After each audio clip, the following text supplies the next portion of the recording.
आज हम कक्षा 10 का विज्ञान का पहला पाठ भोजन एवं मानव स्वास्थ्य पढ़ेंगे। इसमें पहला टॉपिक है संतुलित भोजन। संतुलित भोजन किसे कहते हैं? वह भोजन जिसमें कार्बोहाइड्रेट,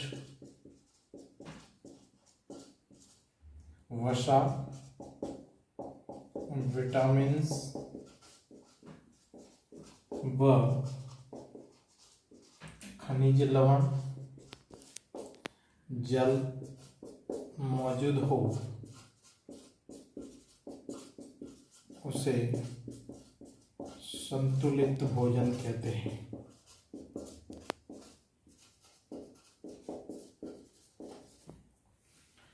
हमारे शरीर में ऊर्जा के लिए इन सभी अवयवों का होना अनिवार्य है। इनमें से किसी भी एक अवयव की कमी होने पर हम कुपोषण के शिकार हो जाते हैं। दूसरा टॉपिक है हमारा विटामिन कुपोषण।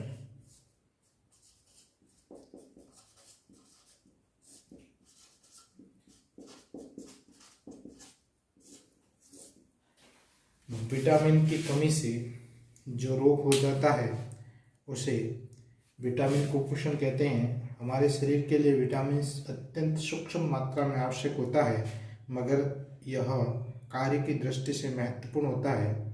एक या अधिक विटामिन की कमी होने पर उसमें कुपोषण के लक्षण स्पष्ट दिखाई देते हैं।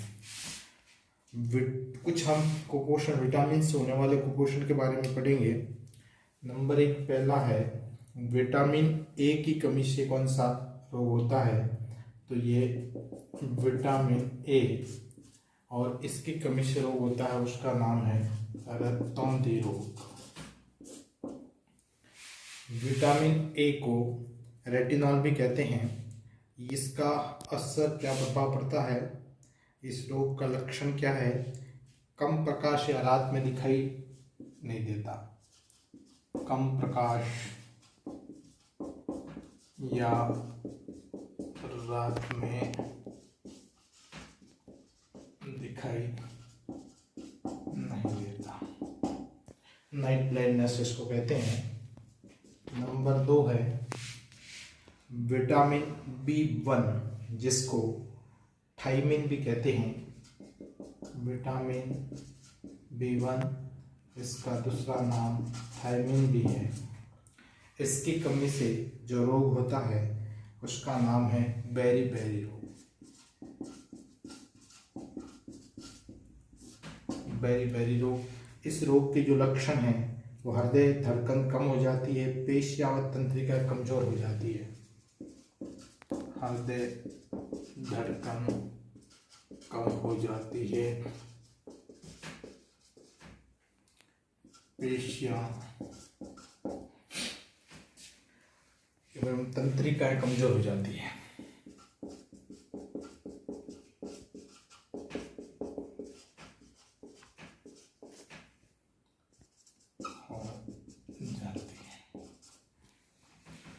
उसके बाद तीसरा जो विटामिन है जिसका नाम है riboflavin, vitamin B2। Vitamin B2, इसी का दूसरा नाम है राइबोफ्लेविन। जो राइबोफ्लेविन होता है उसकी कमी से रोग होता है राइबोफ्लेविनोसिस। राइबोफ्लेविनोसिस, और इस रोग की लक्षण क्या है? मुख के किनारे होठ की त्वचा का फटना। तो मुख के किनारे होठ की त्वचा का फटना, ये इस राइबोफ्लेविनोसिस के लक्षण हैं। इसके साथ साथ स्मृति में कमी आ जाती है, याददाश्त कमजोर हो जाती है, स्मृति में कमी।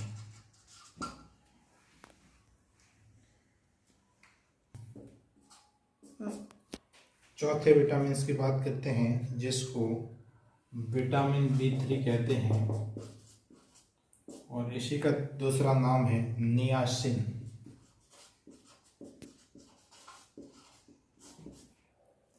विटामिन B3 इसकी कमी से रोग होता है जिसका नाम है पेलाग्रा। जो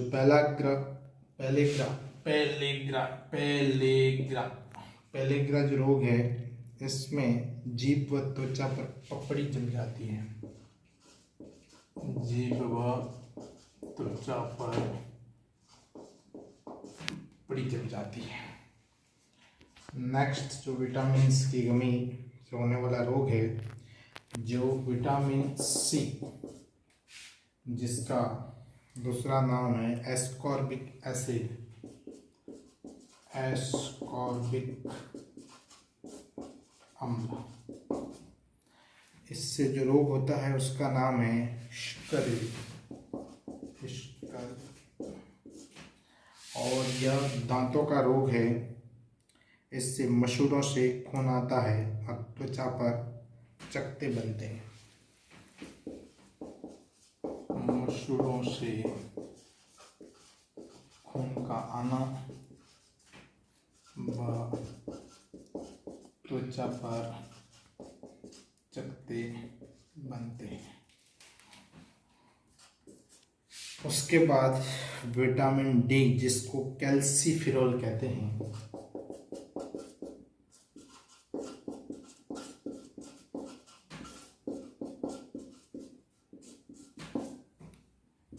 इसकी कमी से जो रोग होता है जिसका नाम है रिकेटस रोग।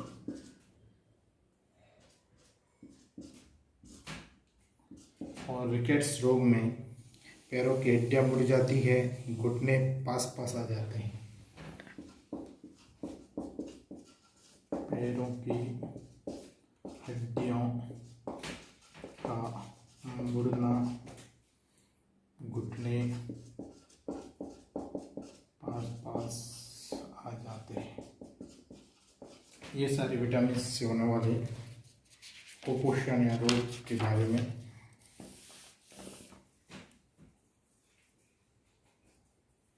विटामिन ए, सबसे पहले हम एक बार इसको रिवाइज करते हैं। विटामिन ए की कमी से रक्तोत्पत्ति होता है, इसमें रात में दिखाई नहीं देता।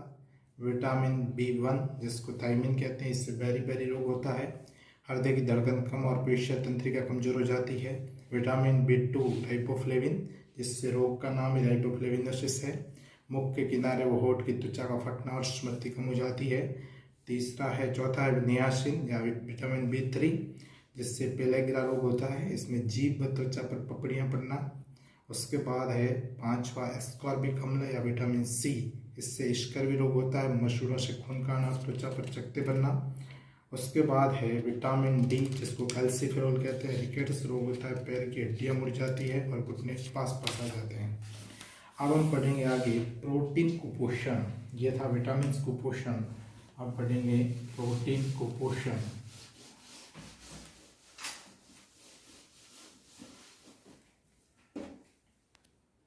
प्रोटीन कुपोषण, प्रोटीन की कमी से जो रोग होता है उसको हम प्रोटीन कुपोषण कहते हैं। मोस्टली एग्जाम में पूछा जाता है कि प्रोटीन कुपोषण से होने वाले दो रोगों के नाम बताइए। तो यदि हमारे भोजन में प्रोटीन की पर्याप्त मात्रा नहीं होगी तो उससे हम प्रोटीन कुपोषण के शिकार हो जाते हैं। इससे होने वाले दो रोग हैं। पहला है क्वाशियोरकॉर। नंबर 1, पहले रोग का नाम है क्वाशियोरकॉर।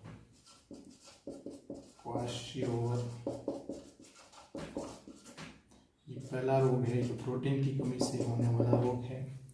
और दूसरा रोग है जिसका नाम है मेरस्मस। ये दोनों रोग प्रोटीन की कुपोषण के कारण या प्रोटीन की कमी के कारण होने वाला रोग है। क्वाशियोरकर रोग में क्या हो जाता है, बच्चे का पेट फूल जाता है, उसे भूख कम लगती है, स्वभाव चिड़चिड़ापन हो जाता है। तो इसमें बच्चे का पेट फूल जाता है, भूख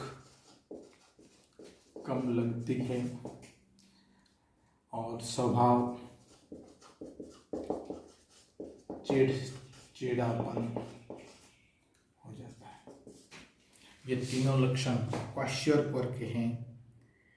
और यदि इसके साथ साथ जब शरीर काफ़ी दुबला पतला हो जाता है और शरीर में पर्याप्त ऊर्जा की कमी हो जाती है तो शरीर सूख जाता है और आंखें कांतिहीन हो जाती है और अंदर धस जाती है। इन लक्षण के साथ साथ जब आंखें कांतिहीन व अंदर धस जाती है तब उस रोग को हम कहते हैं मेरास्मस रोग। तो ये था प्रोटीन कुपोषण के कारण होने वाले रोग। दो रोग है, प्रोटीन की कमी से होने वाले दो रोग, क्वाश्योरकर रोग और मेरास्मस रोग। क्वाश्योरकर रोग में पेट का, बच्चे का पेट फूल जाता है, भूख कम लगती है, उसके स्वभाव में चिड़चिड़ापन आ जाता है, त्वचा पीली, शुष्क, काली, धब्बेदार होकर फटने लगती है। उसके साथ साथ जब ये ज़्यादा विकट रूप धारण कर लेता है जिसमें प्रोटीन के कारण ऊर्जा की बहुत ज़्यादा कमी हो जाती है तो बच्चे की आंखें वो कांतिहीन हो जाती है। कांतिहीन का मतलब उसमें चमक खत्म हो जाती है, वह अंदर धस जाती है, तो उसे हम कहते हैं मेरास्मस रोग। ये अंदर धस जाती है, जब आंखें अंदर की तरफ धस जाती है तब उसको हम मेरास्मस रोग कहते हैं। उसके बाद है, ये था हमारा प्रोटीन कुपोषण के कारण होने वाले रोग। अब हम पढ़ेंगे खनिज कुपोषण।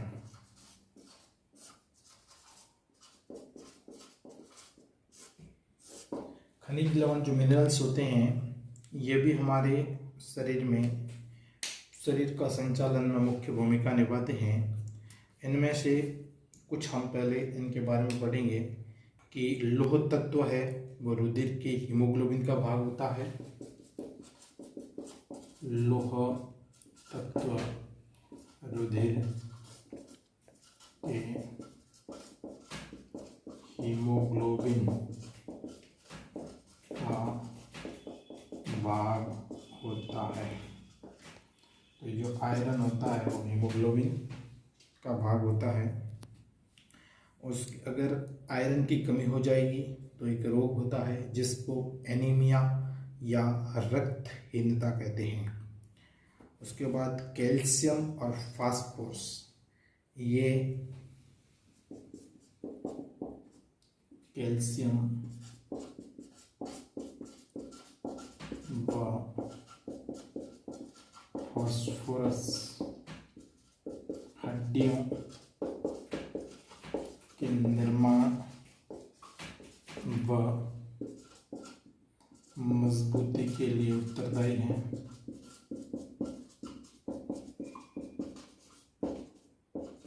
इनकी कमी होने से हड्डियाँ कमज़ोर हो जाती है, भंगुर हो सकती है, कमज़ोर व भंगुर हो जाती है। उसके बाद आता है एक मिनरल्स जिसका नाम है आयोडीन।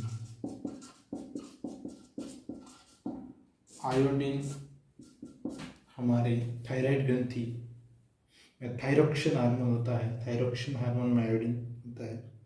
अगर थायराइड ग्रंथि आयोडीन की कमी हो जाएगी तो उससे थायराइड ग्रंथि फूल जाती है और उससे एक रोग होता है।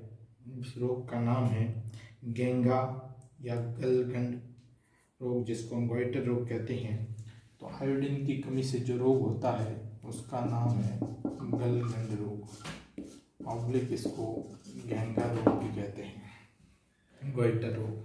तो ये कुछ विशेष प्रकार के कुपोषण के कारण, यानी मिनरल्स खनिज लवण, इनके कारण जो कुपोषण होता है, इनकी कमी के कारण जो कुपोषण होता है, ये याद रखना है हमें। तो खनिज कुपोषण के लिए पहला लौह तत्व। प्रश्न सीधा पूछा जाता है कि हीमोग्लोबिन में कौन सा खनिज लवण पाया जाता है? आयरन।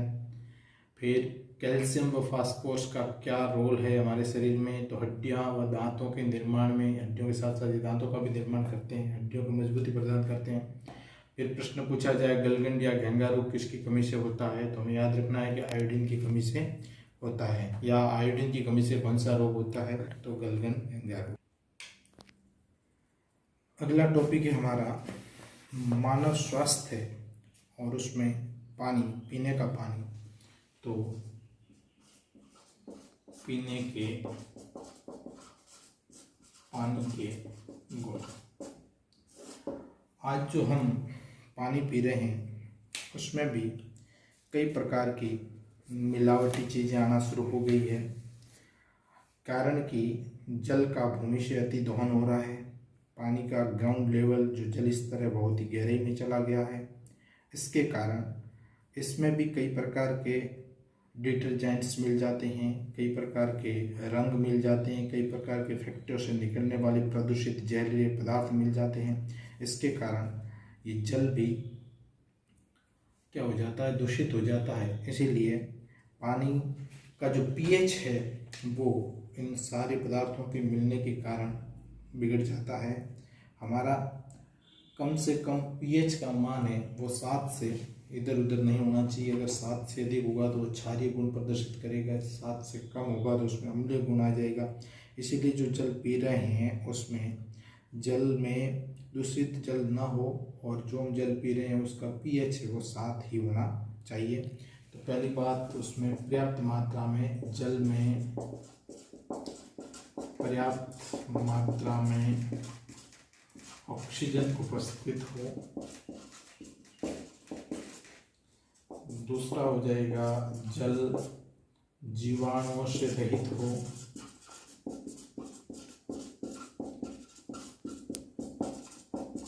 अगला पॉइंट है जल का पीएच 7 हो। जो दूषित जल होता है उस दूषित जल के अंदर कई प्रकार के विषाणु, जीवाणु, प्रोटोजोआ, कृमि आदि, ये जल पीने का जो पानी है वो दूषित हो जाए कि